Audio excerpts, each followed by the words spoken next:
Okay बच्चों, तो यहाँ पे मेरे पास एक कॉम्प्लेक्स नंबर का सवाल है। मैं बोलूँगा ये भी बड़ा बेसिक सा सवाल आया था। आपको दिया गया था कॉम्प्लेक्स इक्वेशन, ठीक है। कॉम्प्लेक्स इक्वेशन देखिए आपको पूछा जा रहा है, कुछ मैच द कॉलम दिया गया था, तो काफ़ी स्कोरिंग था। तो बच्चे ऐसे बोल रहे हैं कि पेपर काफ़ी डिफिकल्ट गया, बट पेपर देख के तो ऐसा नहीं लग रहा कि काफ़ी ज़्यादा डिफिकल्ट गया है। और इवन अगर मान लो कि इसमें अगर 5-10 क्वेश्चन बहुत टफ थे भी, फिर भी अगर 20 क्वेश्चन अगर मैथ जैसे सब्जेक्ट में अगर इजी आ जाए एडवांस में, तो फिर आप पेपर को हार्ड नहीं बोल सकते, राइट। 20 क्वेश्चन अगर आ जाए तो कई बार ऐसा भी होता है कि जो टॉप रैंकर्स होते हैं उनका भी मैथ्स में 65, 70, 80 मतलब 80, 75 तक जाके रुक जाता है। फिजिक्स केमिस्ट्री में बड़ा अच्छा स्कोर कर लेते हैं वो लोग, बट मैथ्स में रुक जाता है। तो वैसे ऐसे पेपर में अगर 20 क्वेश्चन आपका बन रहा है फिर तो बहुत सही बात है। आपको ये दे दिया गया और आपको ऑप्शन में कुछ दिया गया है जहाँ पे आपको निकालने के लिए बोला गया। मैं मैच द कॉलम तो पूरा तो नहीं करूँगा, मैं आपको पूरा मुद्दा बता देता हूँ। मॉड जेड स्क्वायर बोला है, जेड माइनस जेड कंजुगेट का स्क्वायर पूछा है आपसे, मॉड जेड का स्क्वायर पूछा है, plus mod of Z minus Z conjugate का स्क्वायर पूछा है, जेड प्लस 1 स्क्वायर पूछा है। तो पूरा मुद्दा यही है कि अगर आपने जेड निकाल लिया तो आपका खेल खत्म, उससे ज़्यादा तो कुछ बात ही नहीं करना है ना। अगर आपने जेड निकाल लिया तो आपका पूरा काम खत्म हो जाएगा। तो सबसे पहले जेड निकालने के लिए कॉम्प्लेक्स इक्वेशन में आपको सिखाया जाता है क्लास में। अगर कुछ भी समझ में नहीं आया, मोस्ट ऑफ द टाइम कई बार यहाँ पे सिंप्लीफाई हो जाता है, बट यहाँ पे ऐसा कुछ दिख नहीं रहा है, क्लिक नहीं कर रहा है। आप z equals to x plus i y ले लो और आगे बढ़ो, ठीक है। तो मैं क्या करता हूँ, जेड इक्वल्स टू क्या करता हूँ, एक्स प्लस आई वाई, एकदम ट्रेडिशनल अप्रोच, ठीक है। कई बार सिंप्लीफाई भी हो जाता है, फैक्टर वैक्टर हो जाता है, बट अभी तो कुछ हो नहीं रहा है सच। तो z equals x plus y लेते तो ये कितना हो जाएगा बोलो, this will be x square plus y square to the power 3/2, ये plus 2 times of z square कितना हो जाएगा बोलो, x square minus y square plus i 2 times of x y plus 4 times of x minus i y equals to कितना आ जाएगा आपका 8। Real और इमेजिनरी को सेपरेट कर लेते तो कितना दिया गया आपको, देखो x square plus y square to the power 3/2 plus 2 times of x square minus y square plus 4x बराबर हो गया।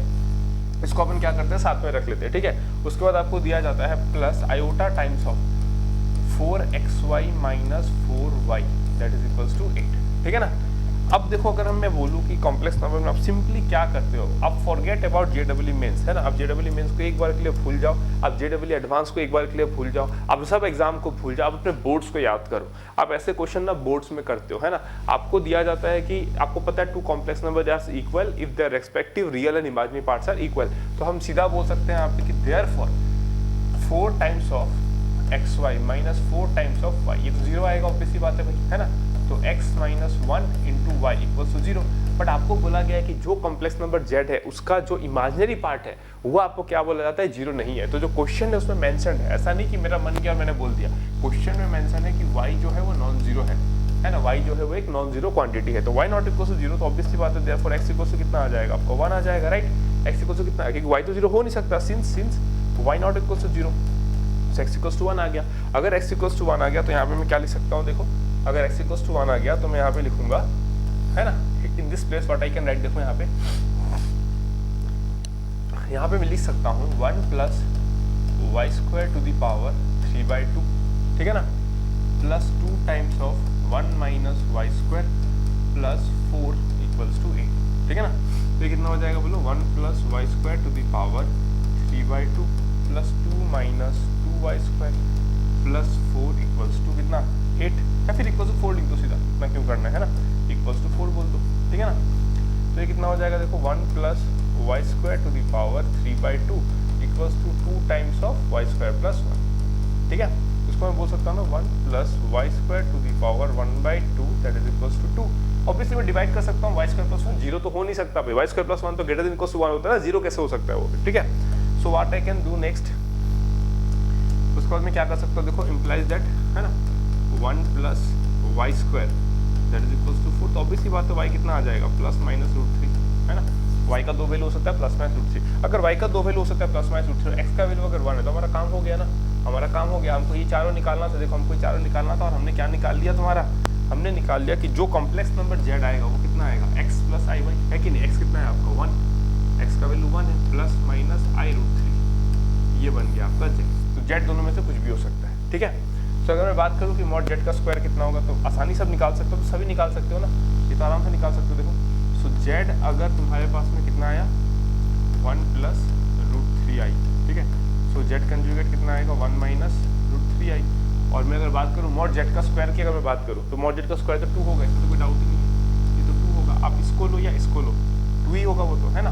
मतलब ये क्या हो सकता है, दैट इज 1 प्लस √3i और 1 माइनस √3i। z आप ये लो या z कंजुगेट आप ये लो, z माइनस z कंजुगेट का स्क्वायर कितना आएगा, देखो इसका स्क्वायर आएगा आपका 2√3i, मतलब z माइनस z कंजुगेट का स्क्वायर इज इक्वल टू कितना आएगा बोलो, 2√3i का स्क्वायर। ये आएगा कि नहीं आएगा देख लो। सो ये आ जाएगा आपका 4 इंटू 3 12, तो आपको 12 आना चाहिए, राइट। क्लियर है ना, 2 स्क्वायर 4, 4 इंटू 3 12, हाँ ठीक है, तो इसका वैल्यू 12 आना चाहिए, इसका वैल्यू 12 आ जाना चाहिए। और अगर मैं बात करूँ तुम्हारा mod z square plus mod z में, तो 12 प्लस 2 14 आना चाहिए, फिर ये तो 14 आना चाहिए। और z प्लस 1 का स्क्वायर, ठीक है, तो z प्लस 1 कितना हो जाएगा, देखो z plus 1 can be 2 plus √3i या फिर क्या हो सकता है 2 माइनस √3i, है ना।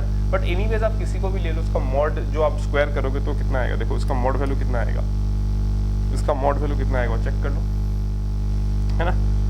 So therefore mod of z plus 1 का जो स्क्वायर आएगा, स्क्वायर बोला है ना, हाँ स्क्वायर, तो कितना आ जाएगा आपका, देखो मॉड ऑफ z प्लस 1 जो आ रहा है वो कितना आ रहा है आपका। अच्छा रुको रुको रुको रुको, कुछ चीज़ में स्क्वायर बोला है ना, एक सेकंड रुकना रुकना।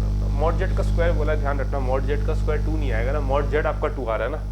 मॉड z कितना आ रहा है आपका 1 प्लस √3 का स्क्वायर, √1 प्लस √3 का स्क्वायर मतलब 4, √4 मतलब 2 का स्क्वायर 4 आएगा ना ये, हाँ करेक्ट कर लो, this will be 4 right, this will be 4, ये आएगा आपका 4। और ये आएगा z माइनस z कंजुगेट का स्क्वायर कितना आएगा आपका 12, ये ठीक है, ये 12 आएगा। और ये आपका 12 प्लस 4 16 आएगा, दिस विल बी 16, ये आपका 16 होना चाहिए। ये आपका 16, अरे ये आपका 16, अरे इसको क्या हो गया अब, तो काम करते हैं 16, ठीक है ना। अब अगर मैं नेक्स्ट बोलूँ, जो लास्ट था आपका z प्लस 1 का स्क्वायर, है ना, z प्लस 1 का स्क्वायर, इसका वैल्यू कितना आएगा, तो इसका वैल्यू आएगा z प्लस 1 का स्क्वायर आ जाएगा आपका 4, है ना, 2 स्क्वायर 4 प्लस √3 का स्क्वायर 3, 4 प्लस 3 7, सो √7 का स्क्वायर इज 7, तो इसका वैल्यू 7 होना चाहिए। देख लेना, करेक्ट कर लेना, मतलब मेन बात तो आपको यहीं पे था, पूरा खेल यहीं पे था। इसके बाद से जो भी आंसर आता है that will be your answer, ठीक है। चलो समझ में आ गया, डन।